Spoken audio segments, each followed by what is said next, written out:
That is not the same thing.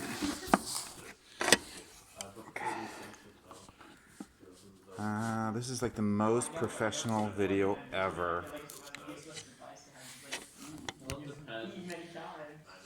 Close enough. I'll lower a little bit and we're rolling, I think. We are rolling? Okay, good. Okay. So, we have a laser beam transitioning from air to glass, and as Finton pointed out, air, because it is less dense, gas, light is has an easier time traveling through here. So in the material 1 here, we have a bigger speed for our light than in the second material, which we signify through the very professional symbol of using a big V versus a small v. So, and as Fitton pointed out, if that occurs, there's a change in speed. And the change in speed also causes a turning, a breaking of the light. I'm going to shy away from the conceptual explanation, but we can conceptually explain it because I want to get to the lab and I want to actually do it. To do this now, we're going to have you guys actually do it yourself. You have a little half circle, semicircle of plastic, and we have 5 lasers, which means groups of 2 would work. And we're going to do the following setup. You need Kästchen papier for this. If you need some, I think I can probably come up with some, but I'm guessing most of you, here's some, great. This is actually really nice. This looks German quality paper, actually. So, there's nice paper left over from the Klausur. And what we're going to do is we're going to take our semicircle, place it on the paper, and what we're going to do is send our light through here from air into this material. I'm not sure why I chose to make it now the other direction. It seems kind of silly, but I did. The light's going to break in this direction.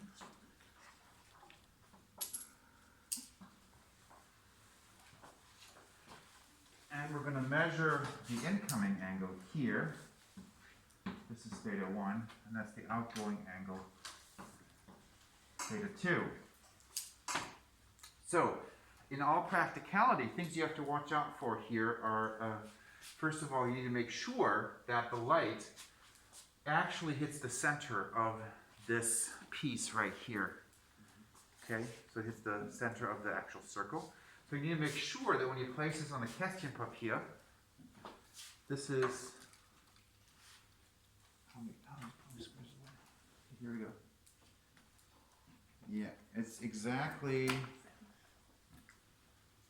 2, 4, 6, 2, 4, 6, 8, 10, 11. How inconvenient is that? 2, 3, 4, 5, 6, 7, 8, 9. Are you kidding me? It's 5.5 centimeters. How stupid is that? Are you serious? You can have it if you Let me count that again. I think it's 11. 1, 2, 3, 4, 5, 6, 7, 8, 9, 10, 11. Okay. All right. So what we need to make sure is that this hits the exact center of the. That's going to be inconvenient. So what we're going to do is we're going to actually place this on a line on your Kästchen papier. Okay. And this is going to be 5.5 Kästchen over here, and this is going to be 5.5 Kästchen over there.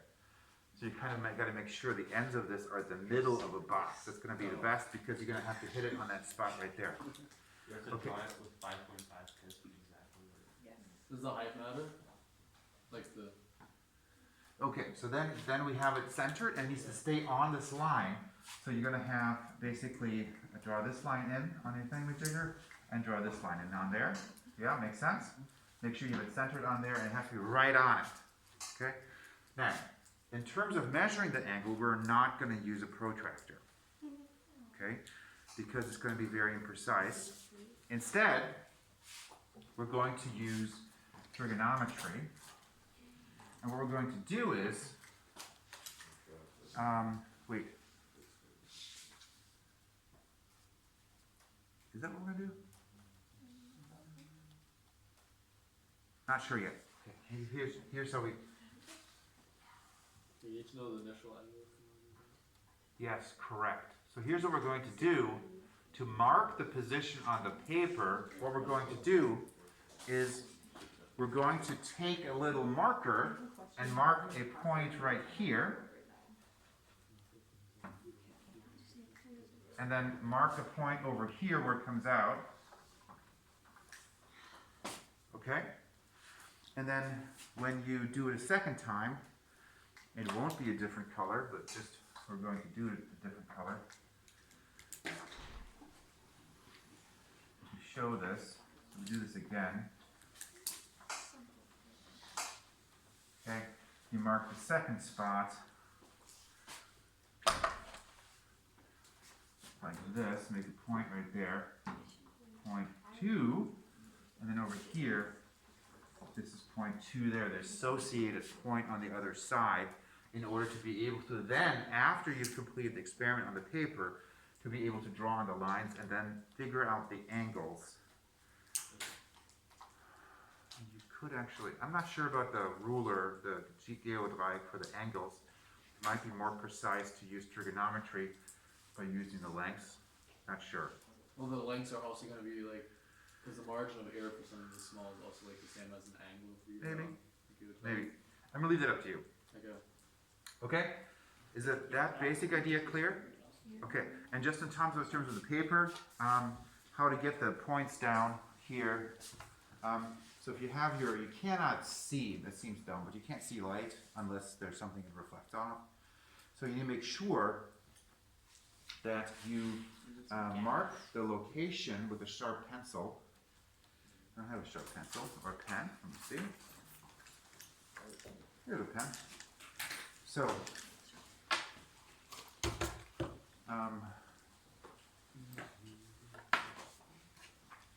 you can't see the light really until it hits something. If you take your pen and you hit it with it, you can locate the position on the paper with the pen. That way. Is that making sense? Okay. You just feel like you can do this? Yes. Okay. Did I over-explain it? I was like, So we're trying to find data that we do that in trigonometry? From there you go. Adrian, want to be my partner? Of course. Okay. But I get to use the laser.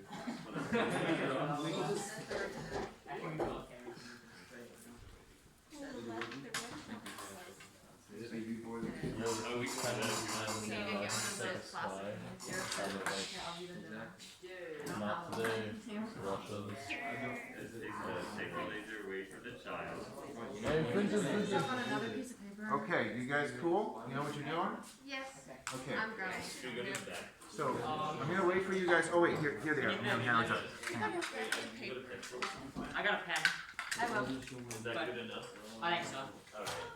We can always just like, if we want like use that. He's ready to go. Ready? Is yours strong? Let me see this. Whoa, where's it? Really strong. Woo! Ours is so bad. Ours is really bad. All right.